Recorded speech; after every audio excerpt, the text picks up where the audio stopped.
Okay. Magandang gabi po mga minamahal po naming mga kapatid sa Panginoon. Ngayon po, katatapos lang po ng All Saints Day o tinatawag nilang All Souls Day. Mga kapatid, bagamat wala naman sa Bible po yon, kundi isang tradisyon na ginaganap natin taon-taon, pero wala naman pong masama. Ako po hindi ako against sa ganyang okasyon. Kasi po si Amang Abraham ay bumili rin po ng kuweba sa Macpela para gawing libingan ng kanyang mga mahal sa buhay na namayapa. Kaya yun nga lang po, meron lang konting mali sa ginagawa ng ibang mga paniniwala ng ibang tao. Naniniwala sila na kapag daw dumating ang mahal na araw ng patay o yung All Saints Day, ito kasi katuruan ng relihiyon, no po, ng relihiyon. Na nalaman ko ito sa mga ninuno ko rin, mga lola, magulang. Sabi nila, yung mga kaluluwa raw ng mga namayapang mahal sa buhay, bumababa tuwing All Saints Day at dumadalaw sa mga pamilya nila. Kaya sabi ng aral nila, kailangan magsindi kayo ng kandila dahil pag wala kayong kandila sa bahay, malulungkot yung mga mahal sa buhay na dumadalaw. Yun po naman kumokontra sa Bible po. Wala po sa salita ng Diyos yun. Yan po'y tradisyon lamang. At turo lang po ng tao yon. Dahil ang sabi ng banal na kasulatan, maliwanag po, na ang patay ay hindi na bumabalik. Tulad ng aral po ng ating nakagisnan, bumabalik daw yung kaluluwa ng mga patay tuwing November 1st. Wala naman sa Bible yung November 1st. Tsaka All Saints Day, wala pong ganon. Yan po'y inimbento lamang ng relihiyon. Alam nyo, nung dumating yung, nung 325 AD, alam nyo mga kapatid, maraming mga nagbago po sa paniniwala. Ito po, sa pagtatayo ng Nicene Council, marami po ang mga man-made doctrine na dumating o tinatawag na Book of Tradition. Yung tradition na yan, mga kapatid, pag sinabing tradition, mga aral ng tao na idinagdag po sa Bible. Pero maliwanag ang sinabi ng ating Panginoon sa aklat po ng Revelation, kapahayagan, no? 22, 18, 19, sabi ng Lord, huwag niyong dagdagan, huwag niyong bawasan o dagdagan ang aking mga salita. Sabi ng Lord, sino mang magdagdag nito at ipangaral sa mga tao, dadagdagan ng parusa sa kanya. Kaya mga kapatid, yun po ang medyo hindi tama sa mga aral na lumalaganap. Kailangan mawala sa isip ng tao yon, mabura yung mga ganong mga hindi biblical na aral. Yan ang tinatawag ni Jesus na mga lebadura. Lebadura, ibig sabihin man-made doctrine na ayaw ng Lord. Ano po sabi ng Panginoon? Sa panahon ni King David, nang mamatay po ang kanyang anak kay Bathsheba, nagtaka yung mga alipin, nung may sakit ang bata, naghihingalo, nagpa-fasting si King David, umiiyak, nananalangin, naglalagay ng abo sa ulo. Pero nung mabalita niyang namatay na ang kanyang anak, bigla pong tumayo siya, naligo, nagbihis, nagsuklay, kumain, hindi na nag-fast Nagtaka yung mga alipin, sabi ng mga alipin niya, sabi niya, mahal na hari, bakit po nung may sakit ang anak niyo, umiiyak kayo, hindi kumakain, nagpa-fasting. Tapos ngayong namatay na, bigla kayong kumain, naligo, nag-ayos, hindi namin maintindihan, sabi nila. Sumagot po si King David, ang lingkod ng Diyos, sabi ng Haring David, nung buhay pa ang bata, sabi niya, nag-fasting ako, nananalangin, umiiyak, baka sakaling maawa ang Panginoon sa akin at buhayin niya ang bata, sabi ni King David. Ngunit ngayong patay na ang bata, sabi niya, wala na akong magagawa. Hindi ko na siya maibabalik, sabi niya. At hindi na siya pwedeng bumalik sa akin. Ngunit ako, pwede akong pumunta sa kanya.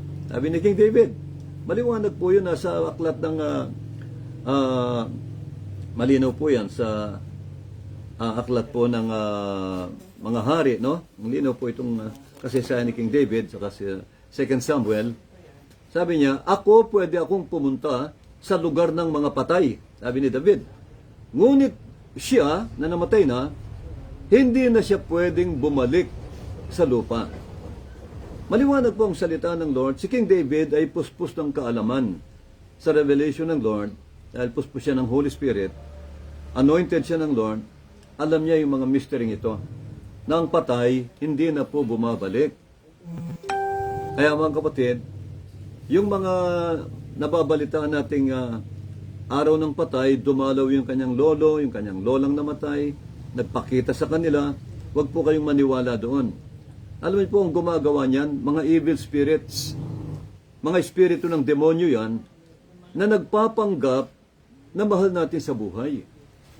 Yan po pwede niyang gayahin ang itsura ng lolo mo, ng lola mo, ng magulang mo na namayapa. Gagayahin niya yung itsura nila para sabihin dumadalaw sila sa iyo, para takutin ka. Yan po ang gawa ni Satan. Yan ang gawa ng demonyo. Mandaya. Pero ang Biblia ang nagsasabi, mga kapatid, ang patay ay hindi na po bumabalik. Hindi totoo yung araw na yun tuwing All Saints Day. At wala pong All Saints Day sa Bible. Dinagdag lang po yan. Tradition lang po yan, mga kapatid. Ngayon, ang sabi ng Hebrew 9:27, kinukumpirmahan din ng Hebrew Sabi ng Hebrew, it is appointed unto man once to die. After death, the judgment. Maliwanag yung sinasabi ng salita ng Lord. Nakatakda ang kamatayan sa tao, dumating sa tao minsan lang. Ngunit pagkatapos ng kamatayan ay judgment na. Ibig sabihin ng Lord, kung saan siya nakatalaga, kung siya nanampalataya, sumampalataya kay Kristo, sabi na, sumunod sa kalooban ng Diyos, langit siya. Kukunin na siya ng kanyang mga sugo, yung mga angels, dadalhin na siya sa paraiso. Ngunit kung siya naman ay makasalanan, at hindi sumampalataya kay Kristo, ayon sa Biblia, sa anak ng Diyos, hindi tumanggap, hindi sumampalataya, hindi sumunod sa kalooban ng Lord, pag namatay yan, sabi ng Biblia, kukunin niya ng kanyang sugo. May mga angels po na kukunin siya, dadalhin siya doon sa kanyang, doon sa impyerno, sabi ng Biblia. Doon na siya maghihintay po ng judgment. Kaya mga kapatid, bagamat hindi pa dumating yung judgment, hatulan na sila ng Lord ayon sa kanilang ginawa. Kapag siya'y sumampalataya, dadalhin na sa langit. Maghihintay na siya ron, hindi na siya babalik sa lupa.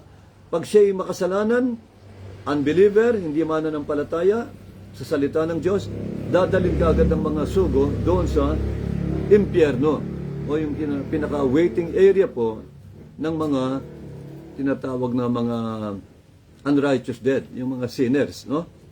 Mga unbelievers. Kaya mga kapatid, maliwanag po ang Bible na hindi lahat ng tradisyon ay nakakabuti. Lalo na pag All Saints Day, minsan mayroon pang mga tinatawag silang mga Halloween party, magpa-party raw sila ng Halloween. Ano ba ang ibig sabihin ng Halloween party? Ginaganap yan tuwing araw ng patay, All Saints Day. Alam niyo ang Halloween party, nagmula yan sa salitang Inglaterra na hallow. Hallow means holy. Win, yung pong evening. Banal na gabi na party. Party sa banal na gabi. Parang ganun Halloween, ibig sabihin holy night. Paano magiging banal ang gabi ng party yan? Yung mga maskara ng mga nagkikipag-Halloween party, ang suot nilang mga maskara ng mga demonyo. May nagsusuot ng witch, yung mga, alam yung mga mangkukulam, nagmamaskara silang mangkukulam, mayroong nagmamaskara ng parang Dracula, vampira, may nagmamaskarang mga engkanto, mga laman lupa, iba-ibang evil spirit, iba-ibang image ng demonyo. Kaya hindi po matatawag na holy party yan o holy evening. Yan po ay alam niyo, gino-glorify nila ron si Satan. Niluluwalhati nila yung mga demonyo, yung mga evil spirits. Kasi ginagamit nila yung mga maskara nila, yung mga itsura nila. Ay hindi po kalooban ng Diyos yan. Yan po yung sa demonyo, hindi po sa Diyos yan. Kaya sabi ko nga sa mga kapatid, huwag kayong a-attend ng mga Halloween party. Alam nyo, ang natutuwa riyan, ang naluluwalhati riyan si Satan, ang mga demonyo. Makikisama sa inyo yan. Kaya mga kapatid, yun po ang dapat malaman natin. Yun, hindi biblical yan. Halloween party, wala yan. Bumabalik ang patay, hindi po biblical yan. Maling aral yan.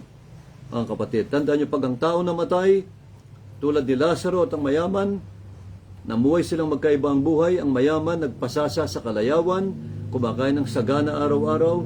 Nang mamatay ang mayaman, ito'y kinwento ng Panginoong Jesucristo. Aral po ng Panginoon niya sa Lucas 16. Sabi ng Biblia, nangaral ang Panginoon ng dalawang uri ng tao na nabuhay sa lupa.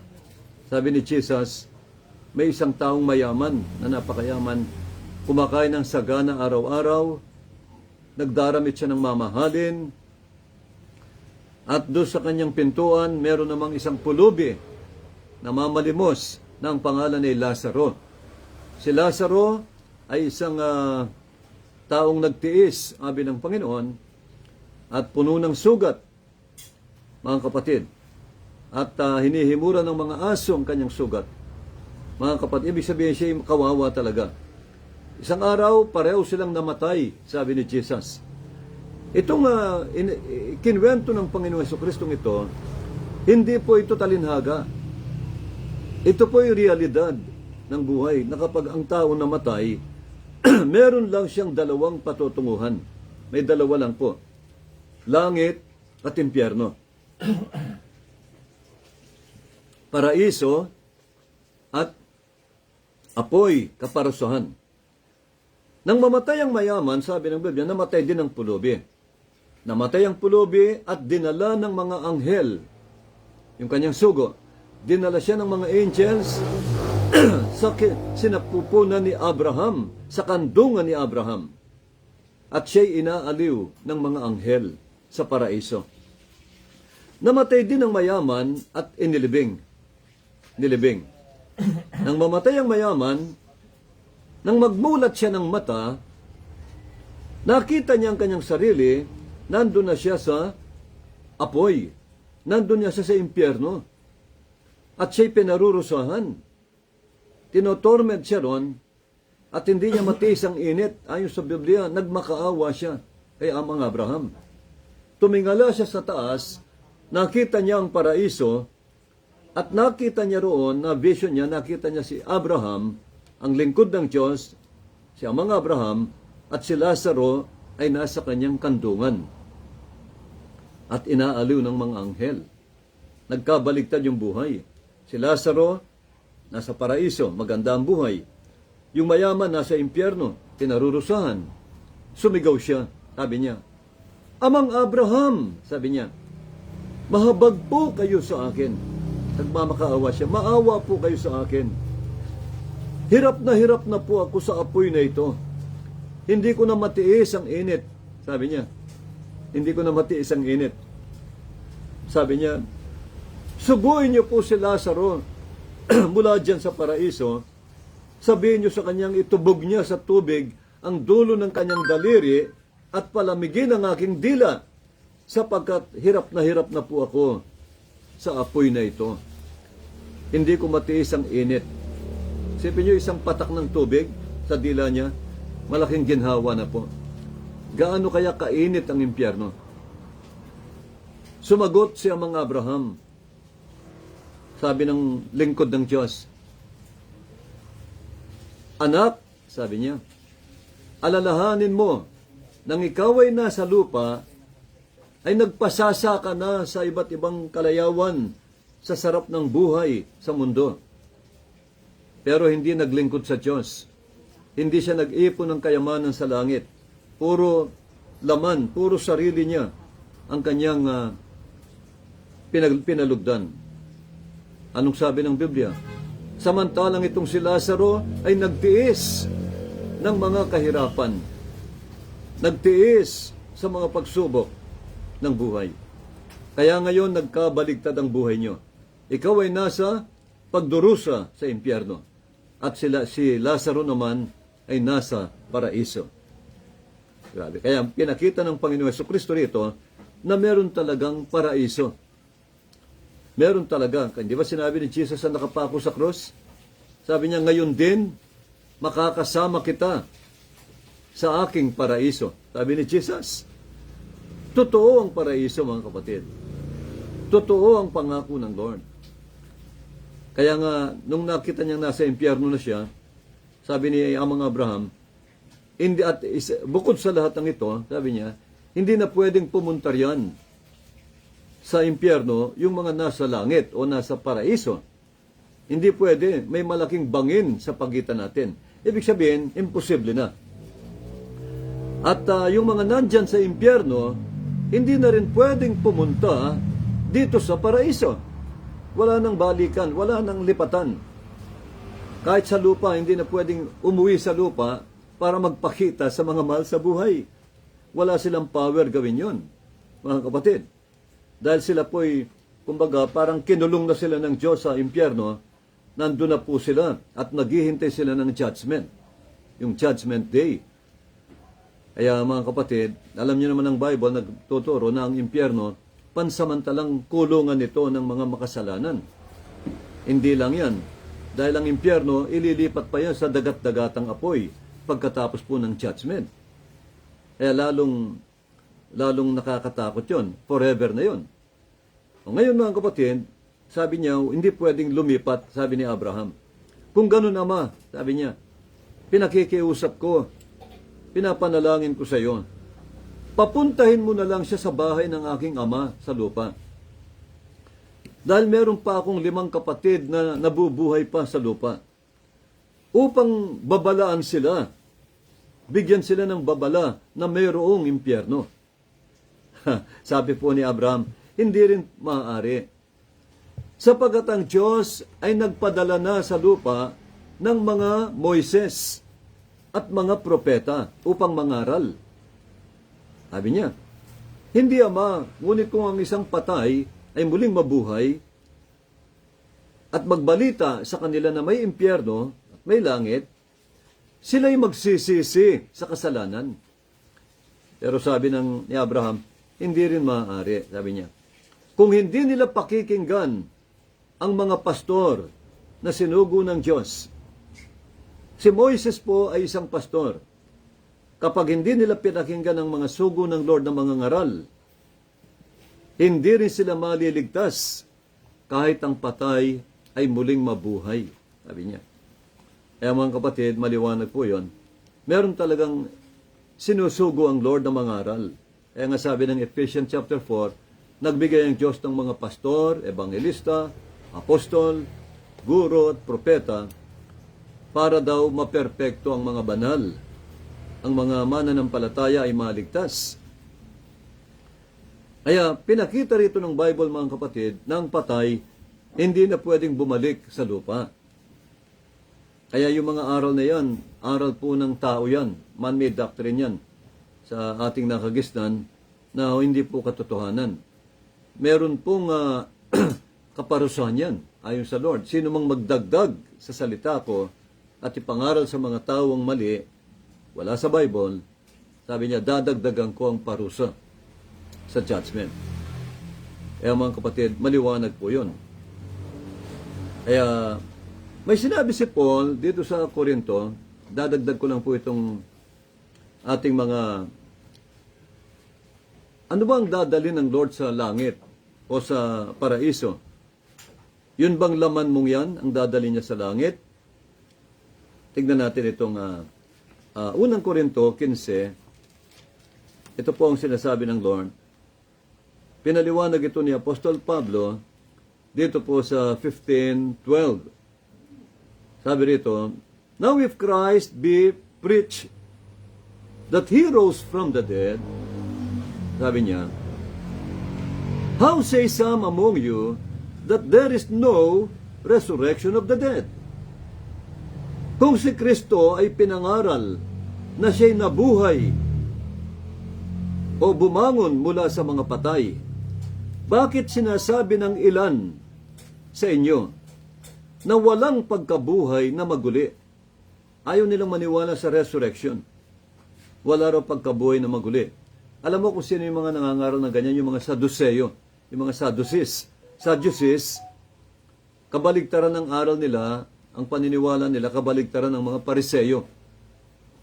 Yung mga Saduceo, sa panahon ni Kristo, sa Israel, pag sinabing Saduceo, mga ngaral yan na hindi naniniwala, mga professional yan na hindi naniniwala sa pagkabuhay na maguli o resurrection. Ang paniniwala nila pag namatay ang tao, wala na, patay na. At hindi rin sila naniniwala sa espiritu o mga anghel.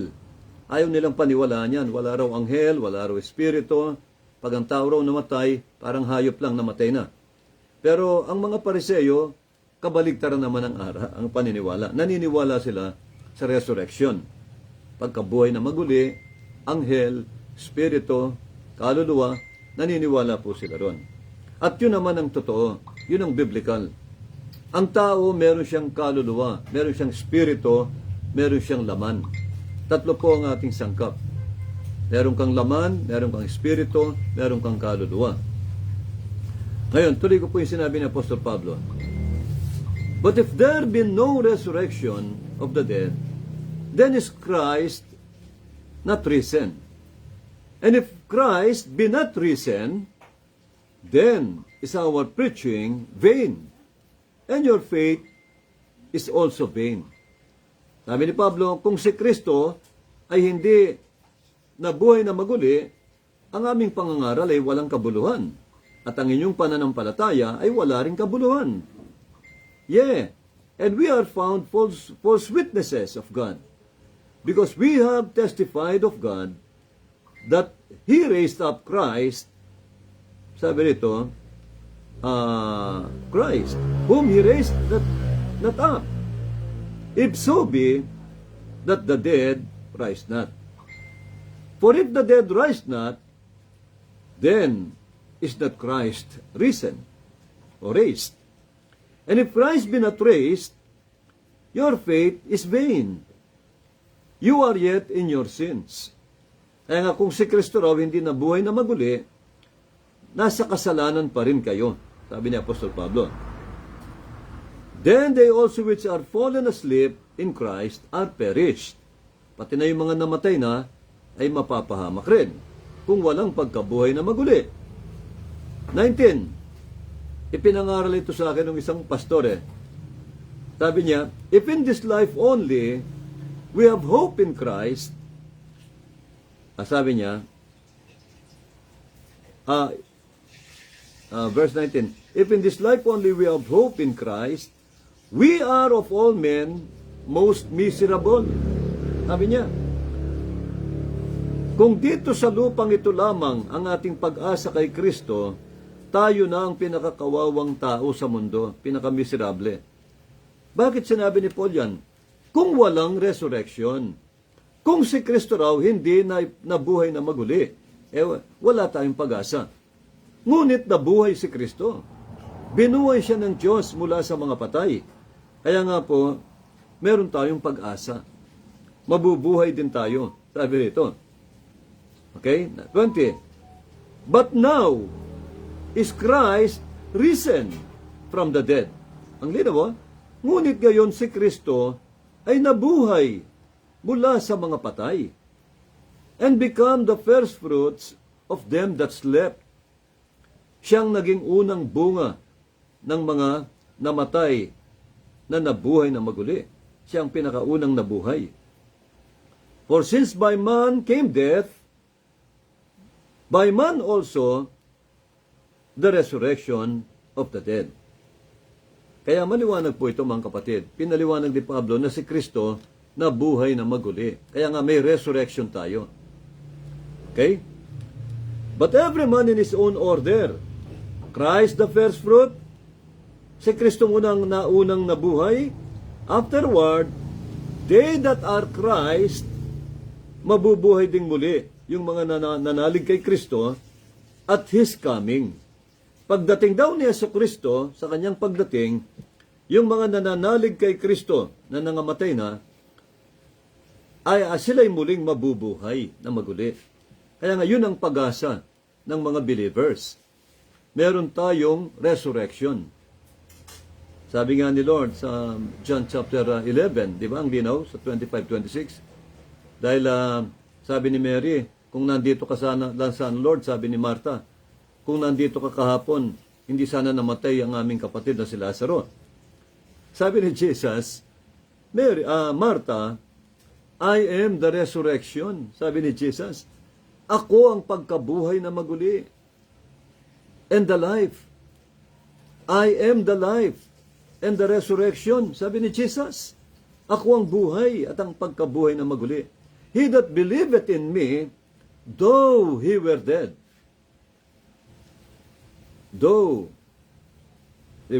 yet shall he live. Yet shall he live. And he that believeth on me, that liveth, shall never die. Ang linaw po ng sinasabi ng salita ng Lord, sabi niya, ang sumasampalataya sa akin, kahit namatay na siya, siya'y muling mabubuhay. Sabi ni Kristo. Kaya nga may resurrection. May pagkabuhay na maguli. Yun ang pag-asa ng mga Kristiyano. Kaya hindi matatapos sa kamatayan ang buhay ng tao. Hindi matatapos sa kamatayan. Ang buhay ng tao, magsisimula pa lang ko pag siya'y namatay sa kanyang physical na katawan. Kasi ang susunod niyang buhay, wala nang hanggan. Wala nang hanggan yun, wala nang kamatayan yun. Dito lang sa lupa, may kamatayan. Kaya maliwanag po itong sinasabi rito. Ayun, panghuli, ito na po tayo, panghuli. 35, parehong chapter 15. Bago tayo manalangin, tapusin po natin itong verse 35. But some men will say, how are the dead raised up? And what body do they come?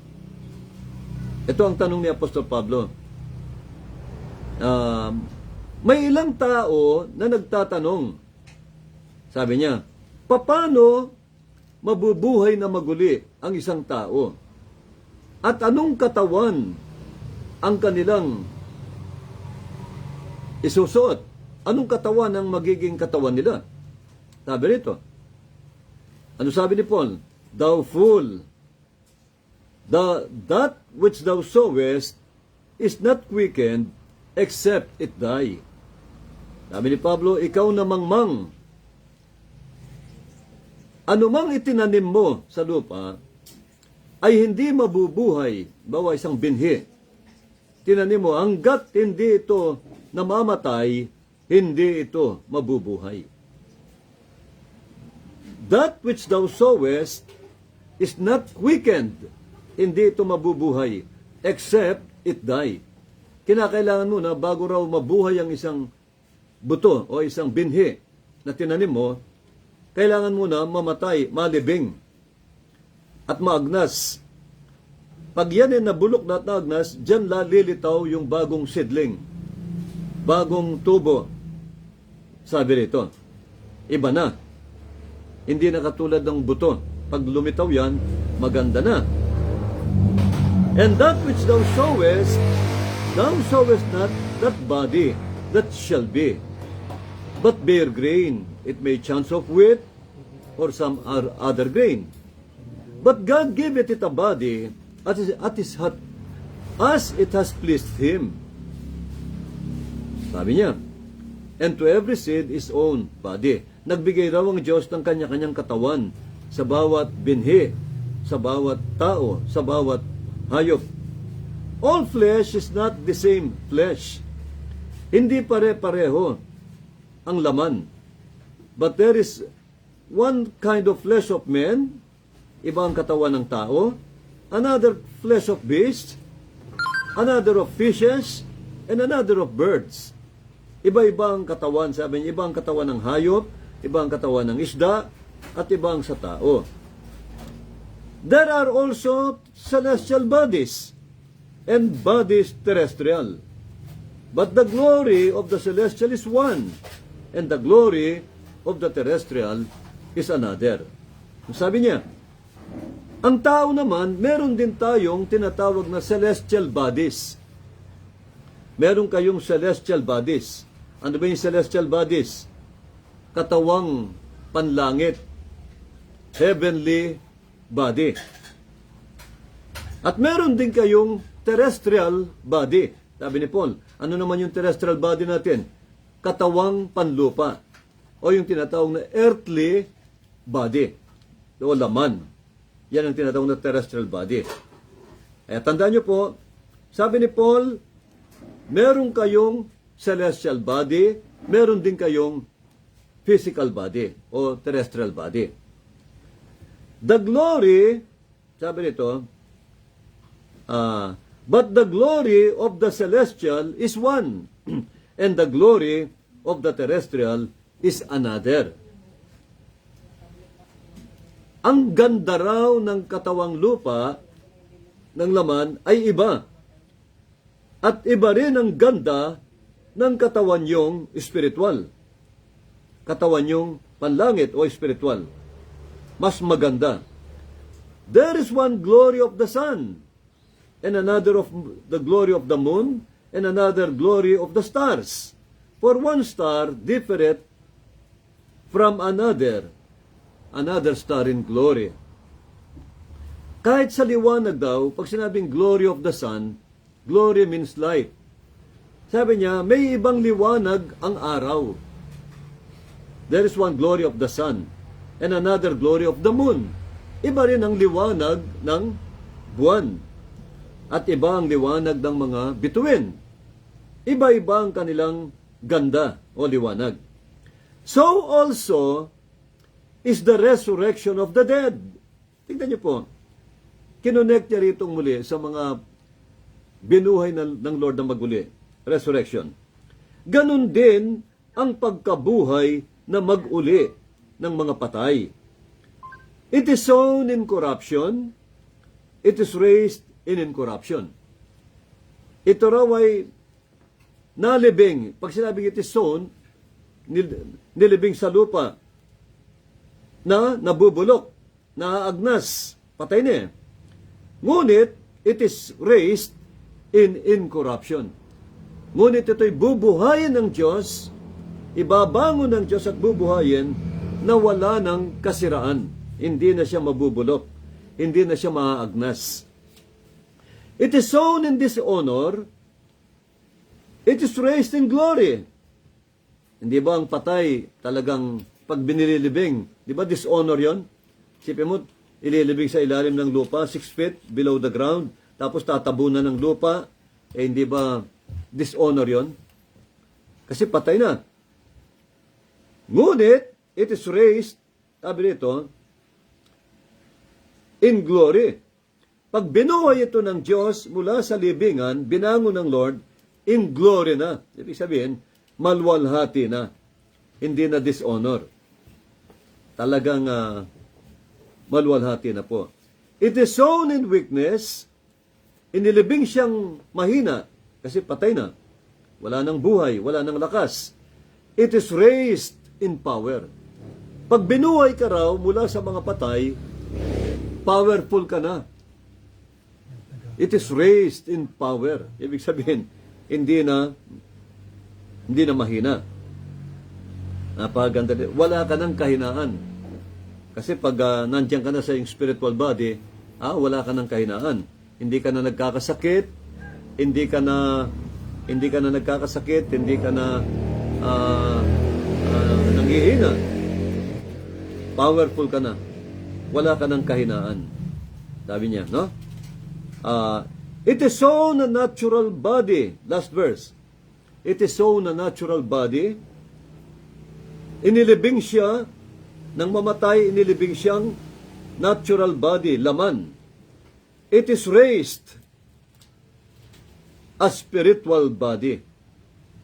Ngunit binuhay siya ng Diyos, hindi na laman, kundi spiritual na, spiritual body na, celestial body na.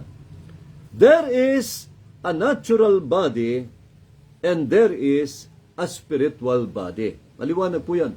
Meron daw natural na spirit na katawan ng tao, natural body, yung laman, at meron din daw siyang spiritual body o yung tinatawag na celestial body na wala na pong kahinaan.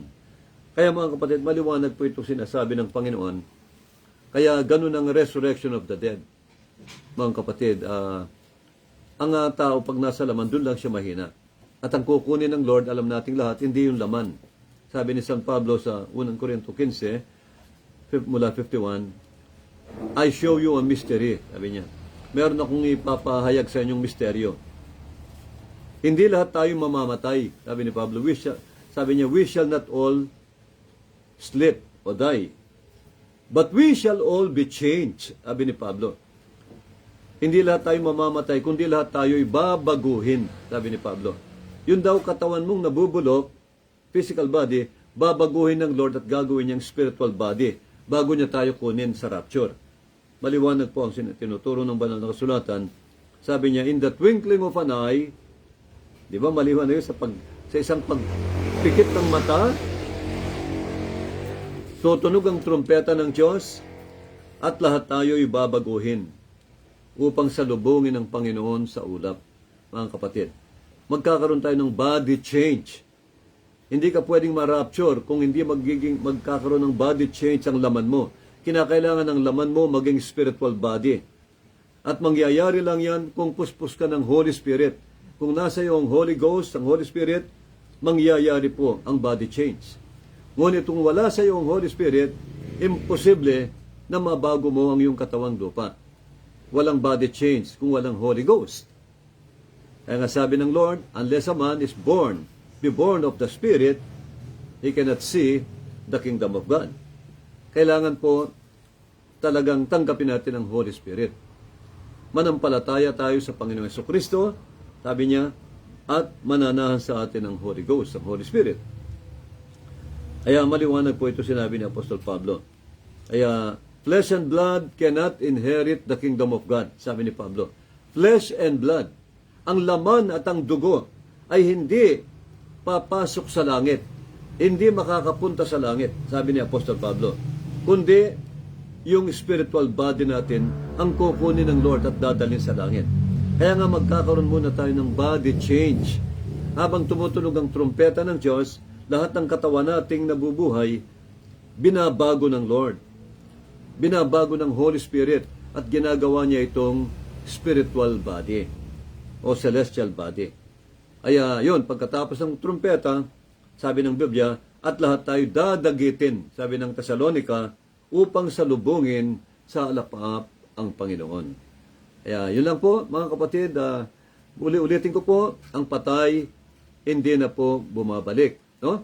Sabi ng Bible, sabi ni Haring David, pwede akong pumunta sa lugar ng mga patay. Ngunit sila, hindi na sila babalik sa lupa. Amen? Babalik lang yan pagkatapos po ng Armageddon, no? Yung pagbumalik na si Kristo para maghari sa mundo ng 1,000 years. Maliwanag po yun. Kaya mga kapatid, ito po ang ebanghelyo ng ating Panginoon. Meron talagang resurrection o pagkabuhay na maguli. Dahil si Kristo, hindi na natiling patay sa krus. Namatay nga siya, nilibing siya.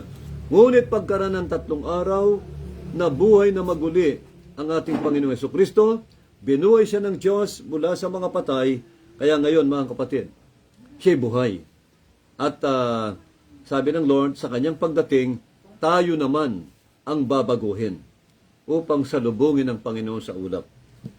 God bless you po. Siguro po kahit paano naging pagkain ito ng ating mga kaluluwa.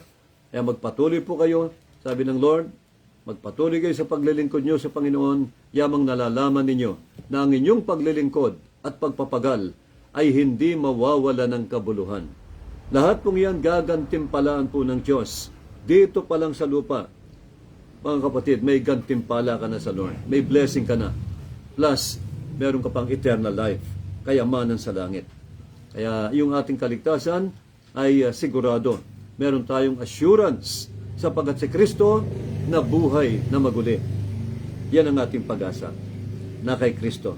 Kaya salamat po, tayo po'y manalangin, magpasalamat tayo sa Lord.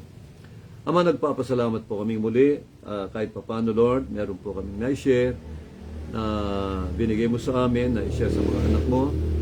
Lord, dalaan ko ang mga salita mo na buhay at espiritu. Itanim mo ito at itatak sa puso at espiritu ng mga anak mong nakarinig, sa kanilang espiritu, kaluluwa at puso at kaisipan, upang hindi na ito mawala sa kanila at maging kalakasan nila ang mga kaalamang ito sa iyong salita. Pagpalain mo po ang lahat ng aming mga viewers, ang aming mga kapatid na sumusuporta sa pakikinig nila sa programang ito sa aming live streaming, Panginoon. Pagpalain mo po silang lahat at dalayan ko, Lord, na patuloy ka pong magligtas pa ng marami pang kaluluwa sa pamamagitan ng iyong mga salita. Patuloy kang magpadala ng maraming viewers upang marami po ang maligtas. Pagpalain mo rin patuloy ang mga lingkod mo na nakikinig, Lord, ang mga tupa mo na mga pastors na, Lord, na inutusan mong mga aral, dalayan ko ng mga aral na kanilang naririnig, maging blessing din po sa kanilang mga ministry at ma-share nila ng tama ang mga salitang ito. Sapagkat ang lahat ng ito ay revelation mo at hindi nagmula sa akin o kanino man. Maraming pong salamat. Pagpalain mo, Mr. Feli, kanyang pamilya, patuloy ko pong dinadalangin ang pamilyang ito na patuloy mo pong pagpalain, kahabagan at ingatan. Dinadalangin ko na patuloy mong ibuhos ang iyong blessing sa kanya at sa kanyang mga anak, Lord God, pati na po sa mga kapatid namin na nasa iba't ibang bansa ngayon. Si Brother Aaron, kanyang anak, ang kanyang mga anak na mga apo, Lord, pagpalain mo rin po silang lahat. Ang kanyang kuya na narito, ang kanilang kapatid, pagpalain mo rin po siya at dalayan ko po na naging blessing sa kanya ang iyong mga salita. Itanim mo rin sa kanyang puso't isipan, spirito ang iyong mga salita. Lord, dalayan ko ang kaligtasan ng aming mahal na kapatid na ito. Dalayan ko ang kaligtasan ng kanyang buong pamilya, ang kanyang mga anak, apo. Lord, kahabagan mo rin, iligtas silang lahat, pagpalain mo po silang lahat. Ganon din, Lord, bawat lingkod mo. In Jesus' name, maraming pong salamat. Amen. Thank you, Lord. God bless you po at magandang gabi. Thank you, Lord.